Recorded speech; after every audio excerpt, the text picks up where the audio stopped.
کہ ابھی ہمارے فائنانس منسٹر اورنگزیب صاحب جو ہیں، اورنگزیب ڈمدے صاحب، آج ہی ان کا سٹیٹمنٹ یہ آپ کے پروگرام سے پہلے جو خبر نامہ چلا ہے اس میں چلا ہے،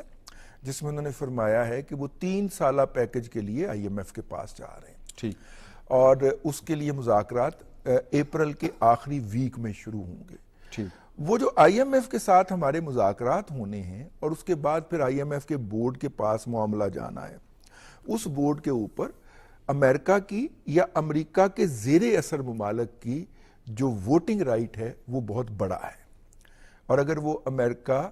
اس بات کے اوپر قائم رہتا ہے کہ وہ پاکستان کی مدد کرے گا موجودہ معاشی مشکلات میں سے نکلنے کے، تو پاکستان کے لیے اگلے 3 سال کا آئی ایم ایف کا پیکج لینا آسان رہے گا۔ تو اس حوالے سے اگر اس کو معاشی محاذ پہ بھی دیکھا جائے تو وہاں پہ بھی یہ خط جو ہے ایک آسانی کی نشاندہی کرتا ہے، اور وہ جو لوگ جو پاکستان کے لیے، حکومت پاکستان کے لیے، ریاست پاکستان کے لیے اور پاکستان کے اداروں کے لیے کسی مشکل کی خواہش رکھتے تھے یا کوشش کر رہے تھے، ان کی کوششوں کو ناکامی کا منہ دیکھنا پڑا ہے۔ تو چوہدری صاحب، یہ ایک بیانیہ تھا پاکستان تحریک انصاف کا سائفر والا، وہ کبھی اس میں بڑے نشیب و فراز آتے ہیں، کبھی اوپر ہو جاتا ہے کبھی نیچے ہو جاتا ہے، تو یہ کاؤنٹر آرگومنٹ یہ نہیں آ سکتا کہ جی سائفر کے ذریعے جن کو ہٹایا گیا تھا اب جن کو لایا گیا ہے یہ ان کو فیور دینے والی بات ہے، ورنہ تو پاکستان میں ایک وقت وہ بھی تھا کہ ایک گورنمنٹ انتظار کرتی رہی کہ نو منتخب صدر جو بائیڈن ٹیلی فون کریں۔ دیکھیے رضوان رضوی صاحب نے اس خط کے جو معاشی اور اقتصادی پہلو ہیں ان پر بڑی تفصیل کے ساتھ جو ہے وہ روشنی ڈالی ہے کہ پاکستان کے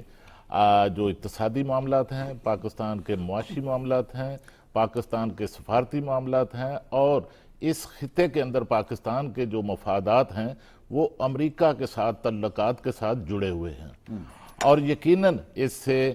پاکستان کو بین الاقوامی سطح پر جو اس وقت مالیاتی وسائل کی ضرورت ہے، یقیناً جو ہے اس میں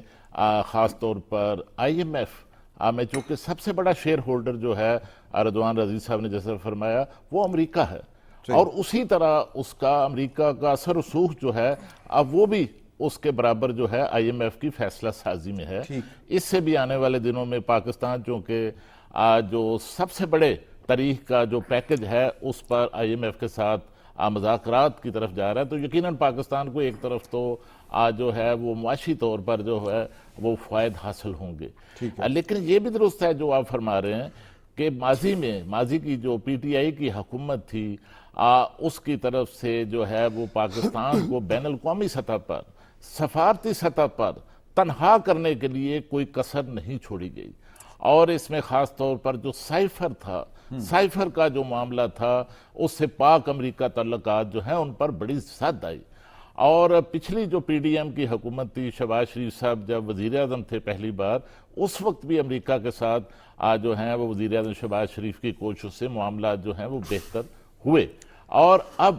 جو ہے یہ خط جو آیا ہے کہ بالکل درست بات ہے کہ یہاں سے خط لکھے جا رہے تھے کہ پاکستان کی امداد کو بند کیا جائے، پاکستان پر دباؤ ڈالا جائے، انتخابات کے حوالے سے دباؤ ڈالا جائے، تو اس خط کا تو پھر یہی نتیجہ نکلتا ہے کہ امریکی انتظامیہ نے پاکستان کی جو نئی منتخب حکومت ہے اس پر اعتماد کا اظہار کیا ہے، اور جو نتائج ہیں الیکشن کے ان کو باضابطہ طور پر میں سمجھتا ہوں کہ اس خط کے ذریعے جو ہے وہ تسلیم کیا گیا۔ لیکن میں بات وہیں پہ کھڑی ہے کہ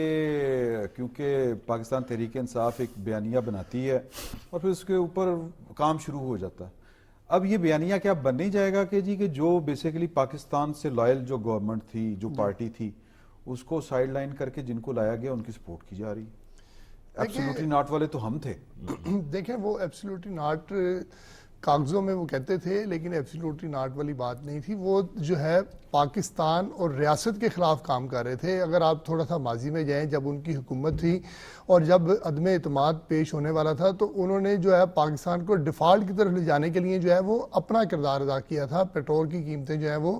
کم کر دی تھی، حالانکہ یہ ممکن نہیں تھا اور اس کا مقصد ہی یہی تھا کہ ہم IMF کے پروگرام سے نکل جائیں اور ہمیں ڈیفالٹ کر دیا جائے. تو اب یہ جو آج امریکی حکومت کی طرف سے جو بائیڈن نے خط لکھا ہے اس کا مقصد ہی یہی ہے، جو سیاسی طور پر بھی میں سمجھتا ہوں کہ پاکستان اور پاکستان کی حکومت جو ہے اس میں بہتری کے جو ہے آثار پیدا ہوں گے، کیونکہ جو ڈی اسٹیبلائزیشن جو کی جا رہی تھی نا سیاسی طور پر، اس کا خاتمہ ہونے کے امکانات موجود ہیں. اس کی وجہ یہ ہے کہ جو PTI کے زیادہ تر جو لوگ ہیں وہ یہ سمجھتے تھے کہ جی دیکھیں اب ان کے ساتھ کوئی بھی نہیں ہے. اب جو کہا جاتا ہے کہ دنیا کا جو سپر پاور ہے وہ امریکہ ہے، اور اگر امریکہ نے آج یہ یقین دہانی کروا دی ہے، اور اس کا مقصد بھی یہی ہے جیسے بھی خالد قیوم صاحب فرما رہے تھے کہ جو الیکشن ہوئے ہیں، الیکشن کو بھی انہوں نے ڈکلیئر کر دیا ہے کہ بالکل صحیح ہیں، جبکہ جو PTI کی حکومت ہے یہ ہر جگہ پر جو ہے وہ خطوط لکھ کر یہ کہہ رہے ہیں کہ آپ الیکشن کو بھی دیکھیں. حالانکہ الیکشن کے حوالے سے جہاں خط لکھنا چاہیے، جہاں پٹیشن دائر کرنی چاہیے، وہاں تک تو وہ جا نہیں رہے. اس کا تو بالکل قریب راستہ ہے، اسلام آباد میں بیٹھے ہیں، الیکشن کمیشنر کے پاس جائیں اور وہاں وہ کہتے ہیں کہ ہماری جو ہے وہ کبھی 90 سیٹیں چوری کر لی گئی ہیں، کبھی 80 کہتے ہیں، کبھی 100 سے زیادہ کہتے ہیں. تو اگر 100 تسلیم کر بھی لیا جائے کہ ان کی سیٹیں جو ہیں چوری کی گئی ہیں، تو 100 درخواستیں تو دے دینا. تو لہٰذا وہ صرف جو ہے یہ بیانیہ بنانے کی کوشش کر رہے ہیں، اور اب بھی بیانیہ آپ جس طرح فرما رہے ہیں کہ کوشش یہ کریں گے، لیکن یہ بیانیہ زیادہ دیر نہیں ان کا چلے گا، کیونکہ جو حقائق ہیں اس کو تو سامنے رکھنا پڑے گا نا. حقائق یہی ہے کہ امریکہ نے جو ہے وہ پاکستان کی حکومت پر جو ہے وہ سٹیمپ لگا دیا ہے کہ بالکل صحیح حکومت ہے اور انتخابات جو ہیں وہ. چلے میں بڑی رضی صاحب سے سادہ سی بات پوچھتا ہوں، سادہ سی بالکل.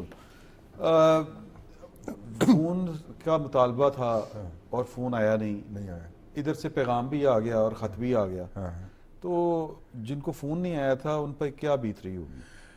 دیکھیے میرا خیال یہ ہے کہ یہ آپٹکس ہوتے ہیں، یہ چیزیں ان کو اتنا ہرز جاں نہیں بنانا چاہیے. میں ان کے لیے جن کو فون نہیں آیا تھا، یعنی آپ دیکھیے نا، فرانس کے صدر کے فون کو آپ نے جھوٹ بولا جرنلسٹوں کے ساتھ، پوری دنیا میں پاکستان کا ٹھٹھا لگا.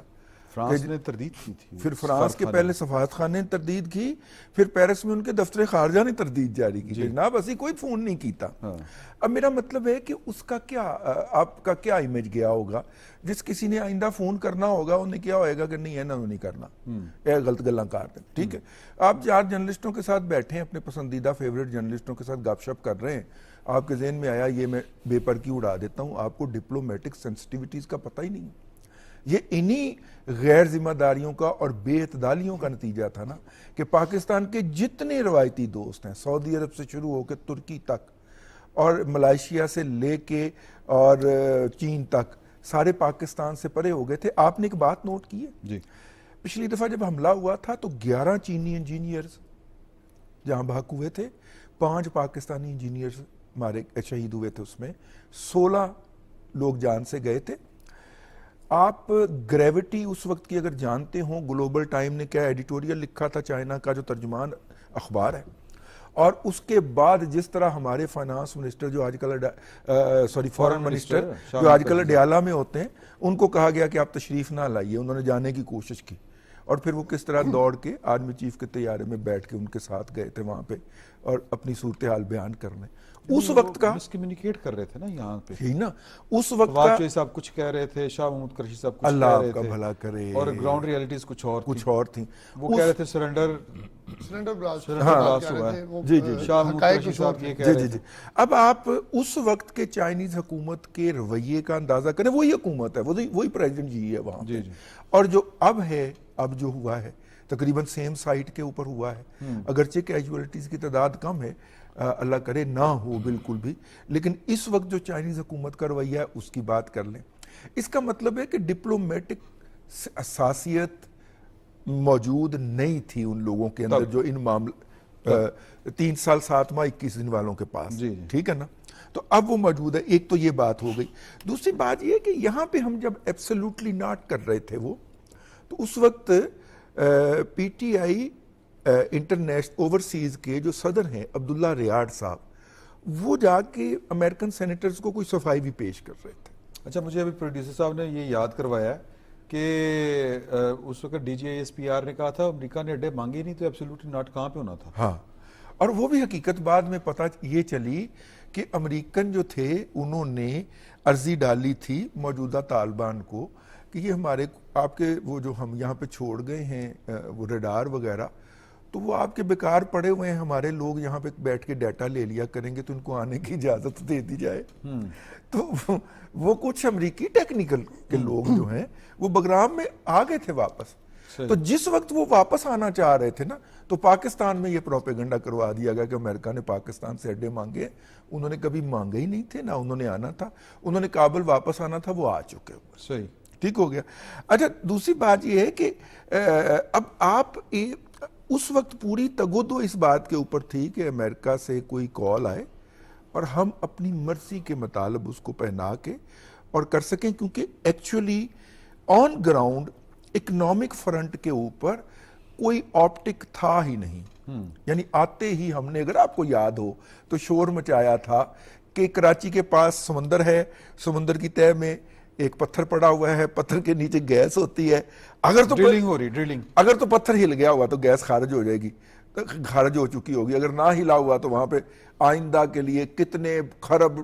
کیوبک فٹ گیس نکل آئے گی۔ وہ ساڑھے ایک بھائی جرنلسٹ صاحب جنہوں نے، انہوں نے فگر شگر بھی دے دیتے سب، آئندہ 100 سال کی ضروریات کے لیے کافی ہوگی۔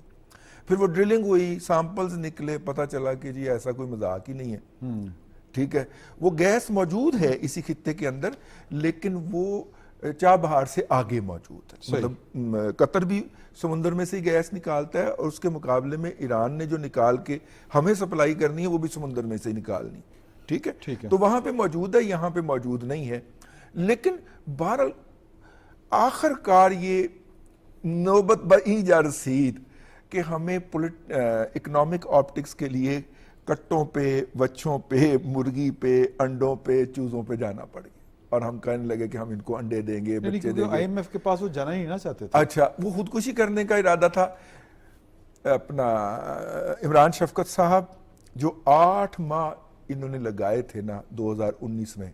کہ ہم جا رہے ہیں، ہم نہیں جا رہے، ہم جائیں گے، ہم خودکشی کر لیں گے، ہم نہیں جائیں گے، وہ 8 ماہ آج تک پاکستان کی معیشت نہیں ریکور کر پائی۔ صحیح، میرا خیال اگلی سٹوری کی طرف بڑھتے ہیں جی پلیز۔ اور اگلی سٹوری ہم کرنا چاہ رہے ہیں، وزیر اعظم صاحب نے آج ایک اجلاس کی صدارت کی اینٹی سمگلنگ، تو اس میں انہوں نے جو فگرز گنوائے ہیں وہ بڑے خوفناک ہیں۔ انہوں نے کہا کہ جی کہ 500 ارب کی تو پاکستان کے اندر بجلی کی چوری ہوتی ہے، اور اسی طرح جو چینی ہے وہ کتنی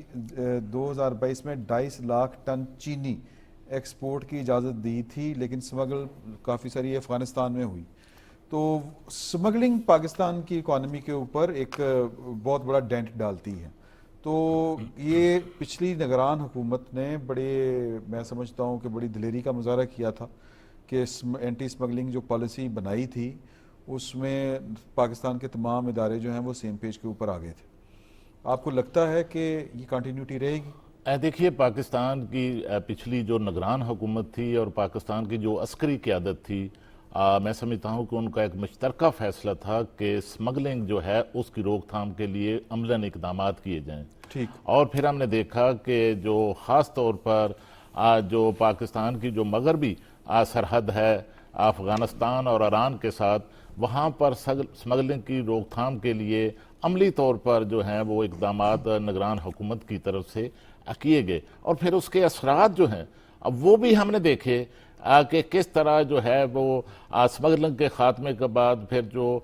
پیٹرولیم جو پرائسز تھیں وہ اس بنیاد پر کم ہوئی کہ ہمارا یہاں سے جو ڈالر سمگل ہو رہا تھا اس کے نتیجے میں ہماری جو روپے کی قدر ہے پھر اس میں اضافہ ہوا،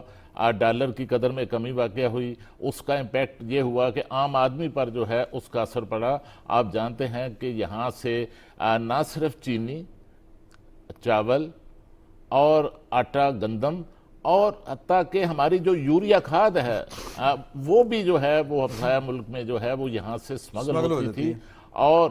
نگران حکومت نے بڑا سخت ہاتھ ڈالا، جس کے نتیجے میں چیک پوسٹیں جو ہیں نہ صرف بین الصوبائی سطح پر قائم کی گئی بلکہ جو ایران اور افغانستان کے ساتھ جو سرحد ہے وہاں پر بھی سختی کی گئی، اور اس کے نتائج جو ہیں وہ نکلے۔ تو میں سمجھتا ہوں کہ جس طرح نگران حکومت نے سابق پی ڈی ایم کی حکومت کی جو اقتصادی پالیسیاں تھیں ان کا تسلسل قائم رکھا، اسی طرح اب جو نئی منتخب حکومت ہے وزیر اعظم شہباز شریف کی قیادت میں، سربراہی میں، وہ بھی اسی طرح ان اقتصادی نگران حکومت کی جو اقتصادی معاشی پالیسیاں ہیں ان کو بھی جو ہے نہ صرف قائم رکھ رہی ہے بلکہ ان پر عمل درآمد کو آگے بڑھایا جا رہا ہے۔ یقیناً اس سے پاکستان کی معیشت کو، اس میں کوئی شک نہیں کہ سالانہ 500 ارب روپے کا جو ہے اس سے بھی زائد مالیت کا جو ہے سمگلنگ سے پاکستان کی معیشت کو نقصان پہنچ رہا ہے، اور اس سے ہماری جو لوکل انڈسٹری ہے، مقامی انڈسٹری ہے، اس کو جو نقصان پہنچ رہا ہے اس کا بھی سدباب جو ہے اس سے ہو سکتا ہے۔ اور جو ڈالر کی قدر جو ہے وہ اس وقت کم ہو رہی ہے، روپے کی قدر بڑھ رہی ہے، یہ ٹرینڈ جو ہے اس سے مزید جو ہے ڈالر کی سمگلنگ جو ہے افغانستان کو روکنے سے مزید نیچے جو ہے وہ آ سکتی ہے، اور آئے گی یقیناً، کیونکہ اب تک یہ ٹرینڈ جو ہے یہ جاری ہے، اور پھر عام آدمی پر جو ہے اس کے مثبت اثرات آ سکتے ہیں۔ اچھا، میں ایک سوال رضی صاحب سے کرنا چاہوں، اگر آپ اجازت دیں، یہ 9 کھرب روپے کے محصولات کا ٹارگٹ ہے، اچیو ہو جائے گا؟ میرا خیال ہے کہ یہ 10.5 کھرب کا ہونا چاہیے۔ اچھا، اگر ہمیں آئی ایم ایف کو گڈ بائی کہنا ہے تو 10.5 کھرب کا ہونا۔ اگلے 3 سال تو نہیں کہنے والے، اگلے 3 سال تک تو نہیں کہنے والے ہیں، کیونکہ وہ ابھی آپ ہی نے بتایا نا، وزیر خزانہ صاحب نے کہا ہے کہ جی 3 سالہ پروگرام لینے جا رہے ہیں۔ لیکن میرا خیال ہے آپ ٹریلین کا ترجمہ کر رہے ہیں، شاید کھرب نہیں، مجھے تو میرا نہیں، کھرب 9,200 ارب روپے 200 کا ارب کا مطلب ٹارگٹ تو 92 کھرب روپے ہوا نا۔ اچھا، یہ ہوگا، میں چونکہ میرا خیال ہے 9200 10,500 ارب جو ہے وہ فیئر ٹارگٹ ہونا چاہیے، چلیں جی، اگر ہمیں آئی ایم ایف کو خدا حافظ کہنا ہے۔ بات یہ ہے کہ یہ ٹارگٹ ہم اچیو کر پائیں گے کہ نہیں؟ اس کی وجہ آسان ہونا چاہیے، اس کی وجہ یہ ہے کہ ہم جو اسیسمنٹ کرتے ہیں امپورٹڈ آئٹمز کی، وہ تو ہم کرتے ہیں ڈالرز میں، ٹھیک ہے، تو ڈالر کی قدر جو ہے وہ تو تقریباً 3.25 گنا بڑھ چکی ہے نا۔ پہلے اگر 100 روپیہ اس پہ ٹیکس آتا تھا، 350 روپیہ آنا چاہیے۔ تو اگر اس وقت 4200 ارب روپیہ ٹیکس تھا جب 2016 کا آخری کلیکشن تھی، صحیح، تو 12 مطلب کہ 120 ہونا چاہیے نا۔ ہاں ٹھیک ہے نا، تو 105 کوئی بڑی بات نہیں ہے، میرا مطلب 10,500 جو ہے وہ بڑی بات نہیں ہونی چاہیے۔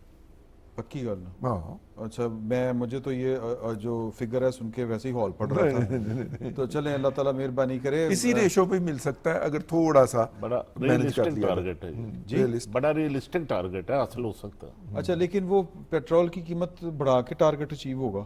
یہ غلط بات ہے، اچھا، مطلب یہ غلط بات ہے اور یا ملازمین جو پہلے ٹیکس دے رہے ہیں ان کے اوپر ٹیکس لگا کے، یا وہ لوگ 30,000 روپے یا 50,000 روپے والے جو ایگزمپٹ ہیں ان کے اوپر ٹیکس لگا کے حاصل کرنا جو ہے وہ زیادتی والی بات۔ اچھا، ایک اور بات سامنے آ رہی ہے کہ یہ میڈیا جو ہے بڑا شور کر رہا ہے کہ جی کہ ٹیکس چور بڑے کاروباری جو لوگ ہیں یا بڑے جو ادارے ہیں ان کے اوپر الزام لگا رہے ہیں، تو وہ کہہ رہے ہیں یہ تو پریشر میں لے کے آنا چاہ رہے ہیں آپ ان کو،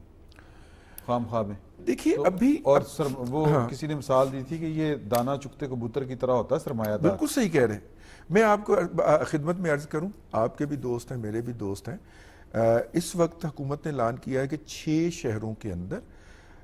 جو ٹریڈر ہوں گے ان کی رجسٹریشن ہوگی، 1200 روپیہ سالانہ یعنی 100 روپیہ ماہانہ ان سے ٹیکس رجسٹریشن کے نام پہ لیا جائے، ٹھیک ہے۔ تو وہ لاہور کی ایک بہت بڑی مارکیٹ کی ٹریڈر ایسوسی ایشن کے منتخب صدر ہیں، ٹھیک ہے، ابھی پچھلے ہفتے بھی ساتھ ہی تھے ہم۔ تو انہوں نے مجھے فون کیا، انہوں نے کہا کہ رضی صاحب حکومت کو یہ تجویز پیش کریں کہ آج کل تو جو ریڑی والا ہے وہ بھی 3 سے 5 ہزار روپیہ روزانہ کی سیونگ لے کے جاتا ہے، کجا کے جو ایک پکی دکان بنا کے وہاں پہ اڈا بنا کے بیٹھا ہوا ہے اس کی انکم زیادہ ہے۔ تو بجائے اس کے کہ آپ 100 روپے سالانہ 100 روپے مہینہ لگائیں، آپ 1000 روپے مہینہ لگائیں، اور اسے 6 شہروں تک محدود نہ رکھیں۔ مطلب پنجاب کے انہوں نے کہا 36 اضلاع ہیں، کم از کم ضلعی ہیڈ کوارٹر تاجر دے رہے ہیں، یہ وہ خود سجیشن دے رہے ہیں، وہ خود سجیشن دے رہے ہیں۔ صحیح، انہوں نے کہا کہ اسی طرح سندھ کے بھی اضلاع کے لیول تک لے کے جائیں، کے پی بلوچستان کو فی الحال رہنے دیں کہ وہاں پہ وہ اتنا لیول نہیں ہے. ایک بریک لینی ہے, پلیز ایک بریک لیتے ہیں جی, اور واپس آ کے بات کریں گے ایک اور خط کے اوپر جس کا ابھی تک ہم نے ذکر نہیں کیا, کیونکہ خطوط کے اوپر ہی اس وقت جو ہے پوری کی پوری سیاست چل رہی ہے. ایک چھوٹا سا وقفہ.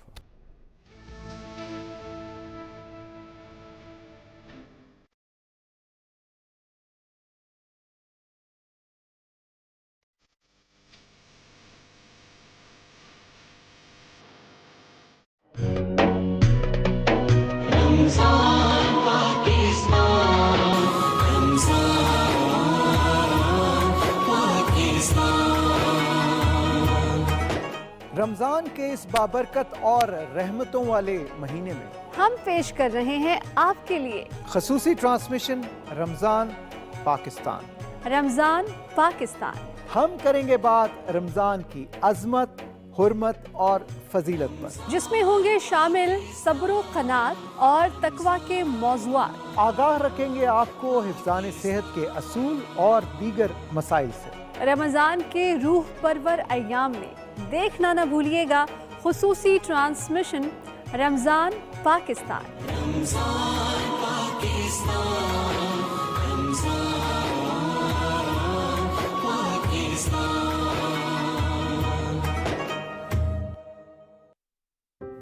سنا جلدی جلدی ہاتھ چلاؤ, گڑیا کو اسکول سے دیر ہو رہی ہے.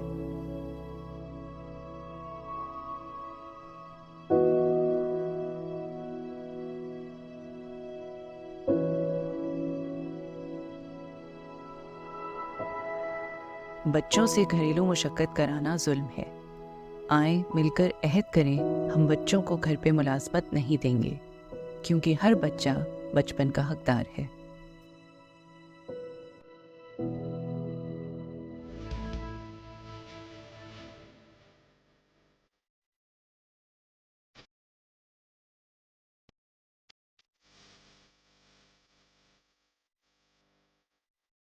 پروگرام میں ایک بار پھر آپ کو خوش آمدید. اور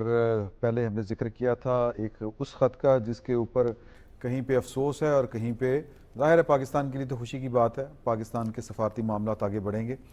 تو اب ایک اور خط کا ذکر کریں گے جس کے اوپر پاکستان کی گورنمنٹ نے سپریم کورٹ کی مرضی سے ان کی رضامندی کے ساتھ ایک کمیشن بنانے کا عندیہ دیا ہے جو انکوائری کرے گا ان 6 ججز کے خط کے اوپر یا خط میں لگائے جانے والے الزامات پر. تو رضی صاحب, وہ کمیشن کو تو مسترد کر دیا پاکستان کی ایک سیاسی جماعت نے جس کا نام پاکستان تحریک انصاف ہے. تو اب کون اعتبار کرے گا اس پہ؟ اگر اس کمیشن کی سربراہی جناب چیئرمین پی ٹی آئی خود بھی کر رہے ہوتے تو پھر بھی انہوں نے مسترد ہی کرنا تھا, کیونکہ وہ پولیٹیکل فورس ہے. ہم نے دیکھا ہے کہ وہ ہر اس طرح کی چیزوں کے اوپر جو ہے وہ معترض رہتی ہے. یہ کچھ آپ نے زیادہ بات نہیں کر دی نہیں, کچھ تھوڑا جا لطیف کھوسا نو کر لو. نہیں, آپ نے کلیئر نہیں کیا کہ سابق چیئرمین, کیونکہ اب وہ چیئرمین ہاں بانی پی ٹی آئی کا, تو انہوں نے معترض ہی ہونا تھا. ٹھیک ہے, دیکھیے ایک خط آپ نے خود لکھا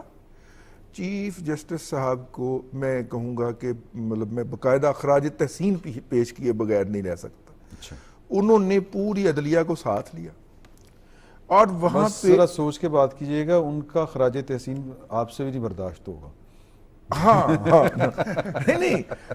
مطلب کہ میں نے آپ سمجھ رہے ہیں میں کیا کہہ رہا ہوں. مطلب دیکھیے انہوں نے پوری عدلیہ کو ساتھ لیا. وہ جو ایک تاثر تھا کہ 7-8 کی ڈویژن پچھلی دفعہ تھا اور بڑا گہرا 7-8 کی ڈویژن ہے, 9-6 کی ڈویژن ہے, انہوں نے کوئی ڈویژن باہر آنے ہی نہیں دی. اندر فل کورٹ بیٹھ کے ایک فیصلہ کیا. پہلے ان ججز کو بلایا, ان کی بات سنی, ان کی بات لے کے اپنے تمام سپریم کورٹ کے ججز کو ساتھ بٹھایا, ان کو ایک پیج پہ لے کے آئے, اس کے بعد حکومت سے بات کی. اور ان اے وے اگر آپ دیکھیں تو انہوں نے پارلیمنٹ کو مضبوط کیا. جی, انہوں نے وہ جو سارا معاملہ تھا وہ اٹھا کے انہیں کہا کہ فیض آباد دھرنا کیس کے اندر ہم ججمنٹ دے چکے ہوئے ہیں اور آپ کو یہ بھی کہہ چکے ہوئے ہیں کہ قانون سازی کیجئے, ہم کوئی ڈائریکشن نہیں دینا چاہ رہے. مطلب یہی مطلب تھا. ٹھیک ہے, اور وہ یہ ہمارے جو ہے وہ 15 ججز کی رائے ہے, اس کے ساتھ یہ رائے بھی لگا لیجئے. Now ball is in your court, you are parliament, you are supreme.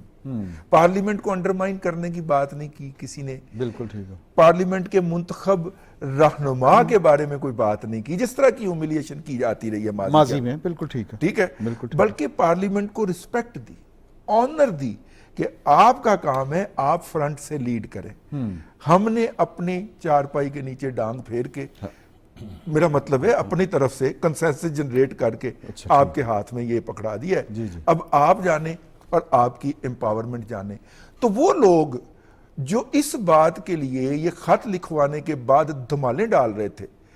وہ کلیلات دی دھمال سنی ہوئی نا، کلیلات والی دھمال پا رہے تھے کہ اب جناب جو ہے وہ عدلیہ سو موٹو لے گی،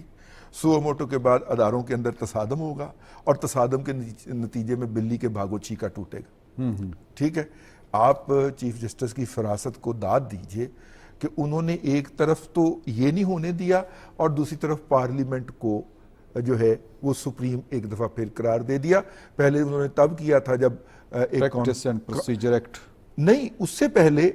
جب ایک کانفرنس ہوئی تھی، لیگل کانفرنس پارلیمنٹ کے ہال کے اندر، تو وہ چل کے گئے تھے وہاں پہ، وہ میرا خیال ہے وہ 50 سالہ تقریبات تھی آئین پاکستان، آئین پاکستان کی، راجہ پرویز اشرف صاحب جب انہوں نے آئین ہاتھ میں پکڑا ہوا تھا کہ میرے لیے یہ سب سے سپریم، اس وقت بھی سمبولیکلی انہوں نے بہت بڑا کیا تھا۔ میرا خیال ہے کہ اس وقت انہوں نے پریکٹیکلی کر کے دکھایا ہے،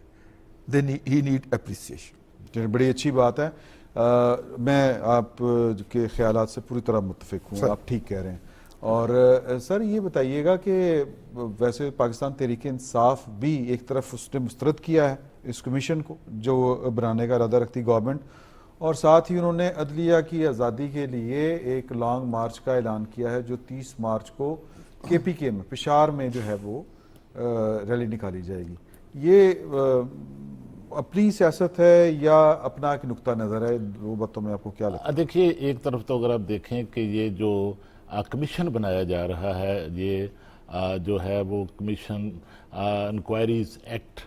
1952 کے تحت جو ہے وہ اس کی حتمی منظوری جو ہے وہ تو کابینہ کے اجلاس میں دی جائے گی، لیکن وزیر اعظم پاکستان کی جو ملاقات ہوئی ہے چیف جسٹس پاکستان اور سینئر جج صاحبان کے ساتھ، وہاں پر جو ہے وہ ان کے ساتھ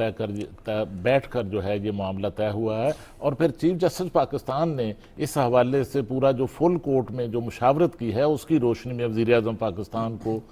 جو ہے ان سے ملاقات کا فیصلہ کیا گیا۔ اور ایک آپ کو یاد ہوگا کہ جب سابق دور حکومت میں، پی ٹی آئی کے دور حکومت کے آخری دنوں میں پاکستان میں سیاسی، عدالتی اور آئینی بحران عروج پر تھا، تو اس وقت تمام پارلیمانی جماعتوں کی طرف سے، تمام بار کونسلز کی طرف سے ایک ہی آواز آ رہی تھی کہ فل کورٹ جو ہے وہ سابق چیف جسٹس جو ہیں اس کا اجلاس بلائیں، اور فل کورٹ میں جو ہے اس بحران کے حل کے لیے جو ہے وہ فیصلہ کیا جائے جو سب کے لیے قابل قبول ہوگا۔ لیکن آپ نے دیکھا کہ سابق جو چیف جسٹس پاکستان تھے ان کے دور میں فل کورٹ اجلاس نہیں بلایا گیا، اور اب اس مسئلے پر دیکھیے اس کی سنگینی کو دیکھتے ہوئے چیف جسٹس پاکستان نے جو ہے میں سمجھتا ہوں کہ بڑے احسن انداز میں فل کورٹ کے اجلاس کے ذریعے سارے مسئلے کا جو حل ہے وہ نکالا، اور جو مسترد کر رہے ہیں وہ یہ بھول جاتے ہیں کہ اپنے دور میں انہوں نے کیا کیا اور کس طرح اسی چیف جسٹس پاکستان کے خلاف جو بانی چیئرمین ہے پی ٹی آئی اور سابق وزیر اعظم، ان کی ایڈوائس پر سابق صدر پاکستان نے جو ہے وہ ریفرنس بھیجا، اور جب ریفرنس دائر کیا گیا اور اس کی سماعت کے دوران کس طرح جو ہے وہ جج صاحبان پر جو ہے وہ دباؤ بھی جو رہے، اور دیکھیے عمران شفقت صاحب آپ کا بھی ایک کیس تھا، آپ کو گرفتار کیا گیا، آپ پر اور عامر میر پر مقدمات بنائے گئے، اور چیف جسٹس پاکستان قاضی فائز عیسیٰ کی عدالت میں آپ کا کیس تھا، اور کس طرح پھر دباؤ تھا، اور اس کے نتیجے میں وہ بینچ جو ہے اس کو آپ جانتے ہیں کہ کس طرح توڑا گیا، ختم کیا گیا۔ تو جو یہ دباؤ کی اس وقت باتیں کر رہے ہیں ان کو ساتھ اپنے دور کے دباؤ کی جو ہے وہ بھی جھلک جو ہے وہ دکھانی چاہیے۔ وہ تو دیکھیں نا، میرا خیال ہے جو اس کے ٹی او آرز طے ہوں گے تو اس میں وزیر قانون صاحب نے تو بڑا کھل کے کہا ہے کہ اس میں 2018 سے پیچھے بھی جایا جا سکتا ہے، بلکہ جانا چاہیے۔ انہوں نے تو کہا تھا میں اس پر بھی ووٹ لیکن انہوں نے کہا یہ ان کی ذاتی رائے ہے، یہ عمران صاحب وزیر اعظم پاکستان نے چیف جسٹس پاکستان کے ساتھ ملاقات میں انہیں یقین دہانی کروائی ہے، واضح طور پر کہا ہے کہ عدلیہ کی آزادی کے لیے ہر قسم کے جو اقدامات ہیں وہ ان کی طرف سے اٹھائے جائیں گے، اور اس کے ساتھ آج جو قانون سازی ہے وہ قانون سازی جو ہے وہ بھی کی جائے گی، اور میں سمجھتا ہوں کہ آج یہ فیصلے جو ہیں وہ ہو جانے چاہیے اور کسی طرف یہ معاملہ جو ہے وہ لگ جانا چاہیے۔ لیکن شیخ صاحب آپ اگر تھوڑا سا غور کریں نا، جو پاکستان تحریک انصاف کی طرف سے یہ والی بات کی، حالانکہ وہ فریق ایز سچ ہے نہیں، لیکن وہ اس نے بنا لیا خود کو اب ہاں تو وہ کہہ رہے ویسے ہیں ہر معاملے میں خود کو فریق بنا لیتے ہیں۔ چلیں وہ ایک پولیٹیکل پارٹی ہے جی ملک کی، تو وہ تو سٹیک ہولڈر تو لیکن بنتی ہے نا۔ دیکھیے یہاں پہ ہم یہ دیکھ رہے ہیں کہ ادارے، میں بڑی معذرت سے ان کا، سلیم بھائی آپ کی اجازت سے، کوئی بات نہیں، ادارے پہلے ماضی کے اندر تھا کہ جو ہے وہ یہ کام بھی ہم کریں گے کیونکہ ہم عدلیہ ہوتے ہیں، اور یہ کام بھی ہم کریں گے۔ یہ پہلی مرتبہ ہے نہیں وہ دیکھیں نا، وہ پارلیمان نے جو پروسیجر اینڈ پریکٹس ایکٹ بنایا، ہاں اس کے بعد چیزوں میں فرق آ گیا نا۔ ہاں، یہ برکت ہے اس یہ قانون برکت کی، ہے اس یہ قانون کی برکت ہے، اور کہ اب چیف جسٹس اکیلے آپریٹ نہیں کرتے۔ وہ کہتے ہیں کہ جی عدلیہ اپنا کام کرے، انتظامیہ اپنا کام کرے، ہمیں اپنا کام کرنا۔ قانون کو امپلیمنٹ جو ہے موجودہ چیف جسٹس نے کروایا۔ جی ہاں جی بالکل، انہوں نے کہا تھا مجھے تو کوئی اعتراض نہیں ہے۔ کروانا تو اس وقت چاہیے تھا جب وہ ماضی کے چیف جسٹس تھے، ان کو کروانا چاہیے تھا، لیکن انہوں نے، میرا خیال ہے کہ شاید کوئی بائسنس کی وجہ سے نہیں تھا کروایا، تو یہ آئے ہیں تو انہوں نے سب سے پہلے یہ کہا کہ اگر یہ قانون بن گیا ہے، سپریم ہے، تو لہذا ہمیں اس کو ماننا چاہیے اور اس پر عمل درآمد شروع کر دیا گیا۔ اصولی بات ہے، اپریشیٹ کرنا چاہیے، ماضی میں اس طرح کے کام نہیں ہوئے، لیکن یہ ایک اصولی بات تھی جو ایک صاحب اصول جو ہے شخصیت۔ نہیں، ماضی میں ایک دفعہ یہ کام ہوا تھا، پریزیڈنٹ آصف علی زرداری صاحب نے اپنے اختیارات پارلیمنٹ کو دیے تھے۔ میں عدلیہ کی بات کر رہا ہوں، یہ بھی آپ ٹھیک کہہ رہے ہیں، یہ بھی ٹھیک کہہ رہے ہیں، لیکن جو فل کورٹ کا اجلاس میں جو ڈسکشن ہوئی تھی اس کے نتیجے میں یہ بڑا بنا ہے،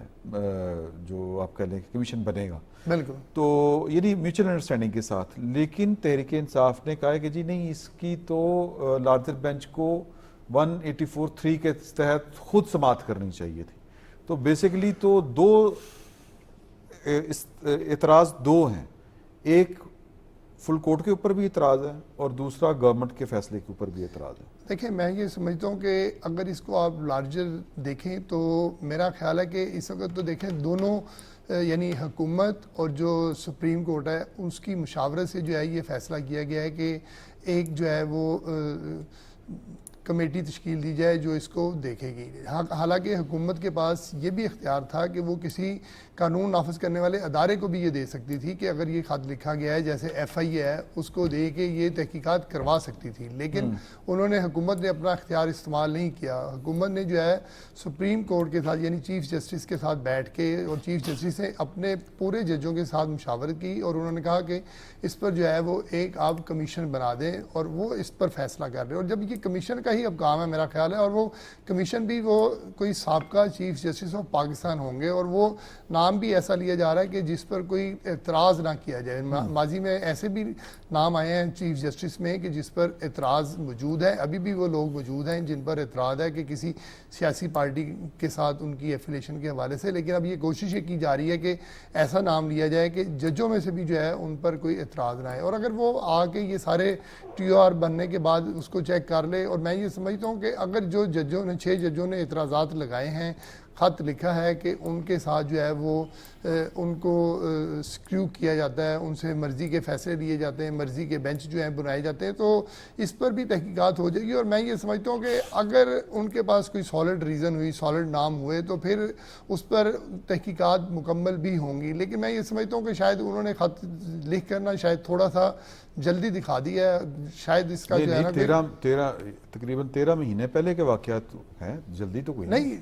واقعات تو پہلے ہیں، لیکن یا تو پھر جو ہے اس وقت کے جو چیف آپ جسٹس کیوں مسکرا رہے ہیں سر؟ یہ میں غلط بات کر رہا ہوں۔ نہیں، یا تو اس وقت کے جو چیف جسٹس تھے عمرتا بندیال صاحب، ہاں جی، عمرتا بندیال صاحب، ان کو بھی یہ نوٹس لینا چاہیے تھا نا، ان کو بھی دیکھنا چاہیے نوٹس تھا میں تو لایا نہیں نا، کیا تھا سر؟ نہیں، ان کے نوٹس میں تو تھا 3 خط لکھے گئے ہیں نا اب تک کسی موضوع کے اوپر مختلف اوقات میں، ٹھیک ہے، اور یہ تیسرا خط جو ہے یہ پہلا خوش قسمت خط ہے جس کے اوپر نوٹس لیا گیا ہے، ٹھیک ہے، اور نوٹس بھی نہیں لیا گیا، کاروائی کی گئی، بلا کے پوچھا گیا، ٹھیک ہے، بلا کے تو خیر پہلے بھی بندیال صاحب کے دور میں بھی پوچھا گیا تھا، اس وقت بھی جو پہلا لیٹر گیا تھا اس کے اوپر بلا کے ان کی وہ کی گئی تھی. یہ جو لیٹر ہے اس کے اوپر بلا کے باقاعدہ انڈیویجولی سنا گیا ہے چیف جسٹس آف پاکستان کی طرف سے, اور سننے کے بعد پھر ایک لائحہ عمل تجویز دیا گیا ہے, ٹھیک ہے, اور ساتھ ہی ججز کی مشاورت کے ساتھ خود کو مقدم نہیں رکھا گیا. حالانکہ وہ جو 3 رکنی کمیٹی تھی وہ کیا جو بنی تھی پروسیجر اینڈ جی 3 رکنی کمیٹی ہے نا, اس کے تحت بھی فیصلہ کیا جا سکتا تھا, لیکن فل کورٹ بلایا گیا. فل کورٹ کو جس طرح ہمارے سابق چیف جسٹس صاحب نے اپنی چھیڑ بنایا تھا, جیسے میرے بھائی خالد قیوم نے فرمایا, چھیڑ بنا لیا ہوا تھا کہ فل کورٹ نہیں بلانا. آپ آج مسلسل غیر پارلیمانی الفاظ جو ہیں ان کا استعمال کر رہے ہیں, غیر صحافتی اور غیر پارلیمانی. وہ مطلب نہیں بلا رہے تھے, یہ محترم شخصیات ہیں, چلیں ایسے کر لیتے, وہ نہیں بلا رہے تھے, ٹھیک ہے, وہ اس سے انکاری تھے. ٹھیک ہے, تو انہوں نے یہ میرا خیال ہے کہ دوسرا فل کورٹ ہے جو آتے انہوں نے اب تک چیف جسٹس بننے کے بعد جو ہے وہ بلایا ہے. صحیح, جو کسی نے اچھا کام کیا ہو اس کو اپریشیٹ کرنا چاہیے. اور پہلے فل کورٹ کے اندر بھی انہوں نے بہت ساری چیزیں جو تھیں ان کو برش سائیڈ کیا ہے. اچھا ایک اگلی سٹوری پہ جائیں, ٹائم تھوڑا سا ہے. سٹوری یہ ہے کہ جو پشاور ہائی کورٹ نے فیصلہ دیا تھا کہ مخصوص نشستوں پر جو کامیابی کے جن کے نوٹیفیکیشن ہو چکے ہیں ان سے اوتھ لیا جائے. جی, یہ اسپیکر صاحب کو تھا, انہوں نے اب سپریم کورٹ جانے کا فیصلہ کر لیا. ٹھیک ہے. اچھا, اس سارے عمل کے دوران الیکشن کمیشن کی طرف سے کہا گیا تھا کہ اگر یہ اوتھ نہیں ہوگا تو پھر ہم الیکشن ملتوی کر دیں گے. سینٹ کے الیکشن کے پی کے کی حد تک, ایگزیکٹلی. تو اس سے نقصان کس کو ہوگا؟ اس سے نقصان جو ہے وہ پارلیمنٹ کو. آپ کا سینٹ کا ہاؤس مکمل نہیں ہوگا نا, وہاں پہ ایک فیڈریٹنگ یونٹ کی نمائندگی نہیں ہوگی. ہاں, ٹھیک ہے, اس ضد کی وجہ سے کہ ہم نے الیکشن بھی وقت پہ نہیں کروانے, ہم نے عدالت کی طرف الیکشن کمیشن کی طرف سے جاری ہونے والے احکامات کے خلاف عدالتوں سے جا کے سٹے بھی لے لینا ہے, اور جب ہمیں الیکشن سمبل نہیں ملتا ہم نے ہر عدالت چھاڑنی ہے. اس کے باوجود بھی ہم نے الیکشن نہیں کروانے پارٹی کے, بعد میں الیکشن کروا لیں آپ. ابھی تک نہیں کروائے, مطلب وہ جو کروائے ہیں ان کے اوپر پھر اعتراض ہو گئے, وہ جس طرح کروائے ہیں. وہ جس میں گور صاحب بنے تھے. جی, گور صاحب دوبارہ بھی بنے نا. اچھا, ٹھیک ہے نا, وہ پھر جناب اس کے اوپر اعتراض آ گیا. تو میرا کہنے کا مطلب یہ ہے کہ یار اتنی ضد بھی اچھی نہیں ہوتی, وہ کام سیدھے طریقے سے کر لیں. اب جب اچھا مزے کی بات میں آپ کو بتاؤں یار, یہ بات بڑی انٹرسٹنگ ہے. یہ جو الیکشن ہوں گے پارٹیوں کے اندر اور اس طرح ہوں گے, یہ سارا قانون جو ہے یہ پاکستان تحریک انصاف نے خود بنوایا ہوا ہے الیکشن کمیشن سے مل کے, اور جو قانون انہوں نے خود ڈرافٹ کروایا ہوا ہے خالد قیوم صاحب, اس پہ ہی پورے نہیں اتر رہے. یار یہ کیسی بات ہے کہ آپ نے طے کیا کہ یہ جو پروگرام ہے یہ ایسے چلے گا, اور آپ خود ہی اس پروگرام کو اس پروسیجر کے مطابق نہ چلا رہے ہو. تو نہیں سر, اس خالد قیوم صاحب اس ایٹیچیوڈ کے ساتھ معاملات جو ہیں وہ بہتری کی طرف جا سکتے ہیں, خصوصاً ایک پولیٹیکل پارٹی کے معاملات جو ہیں؟ دیکھیے یہ جس انداز سے چل رہے ہیں, جس طرح کے پی اسمبلی کے اندر رویہ اختیار کیا ہے, وہاں پر سپیکر جو ہیں اسمبلی کے, ویسے حالانکہ فکر ان کو خود ہونی چاہیے, فکر دوسرے لوگ کر رہے ہیں کہ اس پارٹی کا بنے گا کیا. یہ نیا رویہ نہیں ہے ان کا. اسی طرح جب عدم اعتماد کی تحریک قومی اسمبلی میں پیش کی گئی تھی تو آپ جانتے ہیں کسی طرح کا جو ہے وہ آئینی اور سیاسی بحران پیدا کرنے کے لیے اسی طرح جو ہے وہ قومی اسمبلی میں بھی سپیکر نے یہ رویہ اختیار کیا تھا. پنجاب اسمبلی میں بھی اسی طرح کا رویہ جو ہے یہاں پر بھی جو ہے جو سیاسی بحران ہے اس کو بڑھانے کے لیے یہاں پیدا کیا. اب بھی میں سمجھتا ہوں کہ پی ٹی آئی چاہتی ہے کہ کسی نہ کسی طرح جو ہے آئینی اور سیاسی بحران جو ہے وہ ملک کے اندر پیدا کیا جائے. اور جس طرح الیکشن کمیشن آف پاکستان کی طرف سے کہا گیا ہے کہ اگر جو ہے وہ سپیکر جو ہیں وہ حلف نہیں لیتے تو الیکشن وہاں پر ملتوی ہو سکتے ہیں سینٹ کے. تو اس سے جو ہے وہ جو اب سوال یہ پیدا ہوتا ہے کہ اگر ایک فیڈریٹنگ یونٹ میں جو ہے سینٹ کے انتخابات نہیں ہوتے, جبکہ سینٹ آف پاکستان پہلے ہی ڈس فنکشنل ہو چکی ہے, اور یہ عمران شفقت صاحب 2003 کے بعد جو ہے دوبارہ یہ ڈس فنکشنل ہوئی ہے, اور جب تک وہاں پر الیکشن نہیں ہوتے, سینٹ مکمل نہیں ہوتی, تو میں سمجھتا ہوں کہ چیئرمین سینٹ اور ڈپٹی چیئرمین سینٹ کا الیکشن جو ہے اس پر بھی اس کے جو ہیں وہ اثرات جو ہیں وہ پڑ سکتے ہیں، اور پی ٹی آئی کی طرف سے جو ہے وہ کوشش کی جا رہی ہے کہ کوئی نیا بحران جو ہے وہ پیدا ہو. لیکن میں سمجھتا ہوں کہ ساری صورتحال کا جس طرح پشاور ہائی کورٹ نے نوٹس لیا ہے، درست سمت میں فیصلہ دیا ہے، اسی طرح کا آگے سپریم کورٹ آف پاکستان جو ہے وہ بھی صورتحال کا نوٹس لے سکتی ہے. یہ شیخ صاحب سنا ہے کہ ان کی اپنی جماعت کے اندر دھڑے بندی ہے قائد حزب اختلاف کے اوپر قومی اسمبلی میں، ہے آپ کے پاس کچھ اس طرح کی اطلاعات؟ دیکھیں وہ دھڑے بندی تو نظر آ رہی ہے بالکل. شیر افضل مروت کچھ کہہ رہے ہوتے ہیں اور گوہر ایوب کچھ کہہ رہے ہوتے ہیں، اور اگر آپ دیکھیں کہ لطیف کھوسا جو ہے وہ کچھ اور کہہ رہے ہوتے ہیں. تو دھڑے بندی تو سیاست میں تو رہتی ہے، سیاست میں یہ نہیں ہوتا کہ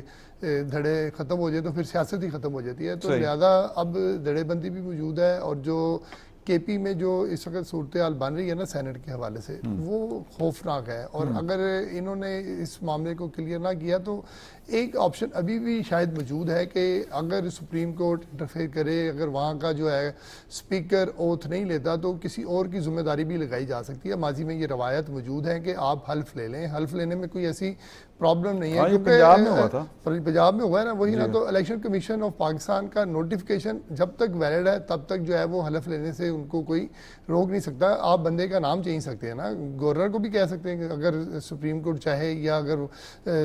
چلیں یہ تو ہم نے بڑی اور طرح کی خبریں، یہ خبر اچھی بھی ہے وہ میں خود ہی بتا دیتا ہوں کہ NA 207 سے آسفا بھٹو صاحبہ بلا مقابلہ منتخب ہو گئی ہیں رکن قومی اسمبلی. بالکل ٹھیک ہے. ایک اور اچھی خبر نا میں آپ کو بتا دوں، بتائیے. فائنینشل ٹائم سٹاک ایکسچینج کا جو انڈیکس ہے جی، اس نے اگلے 6 ماہ کے لیے پاکستان کی سٹاک ایکسچینج کو امرجنگ مارکیٹ کے اندر جو لسٹ وہ جاری کرتے ہیں اس کے اندر برقرار رکھا ہے. بڑی اچھی بات ہے، یہ بڑی حوصلہ افزا بات ہے. اور اس کی وجہ بھلا کیا بتائی گئی ہے کہ نئی منتخب حکومت کے وزیر اعظم نے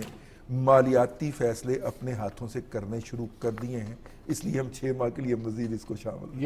ایک اس کے ساتھ جڑی خبر یہ بھی ہے کہ پاکستان کی سٹاک مارکیٹ جو ہے وہ بھی 67,000 کا جو لیول کراس کر اسی کے بعد ہی اسی برکت سے کیا ہے. جی آپ کے پاس کوئی اچھی خبر ہے؟ یہ دونوں تو دے دی، ایک میں نے دے دی، آپ رہ گئے ہیں پیچھے. نہیں بس مجھے پیچھے میرا خیال ہے کہ اسی پہ آمین کہہ دیں. آمین. چلیں جی، کل انشاءاللہ آپ کی خدمت میں پھر حاضر ہوں گے کچھ نئی خبروں اور نئے دوستوں کے ساتھ. ابھی تک کے لیے اتنا ہی. اللہ حافظ.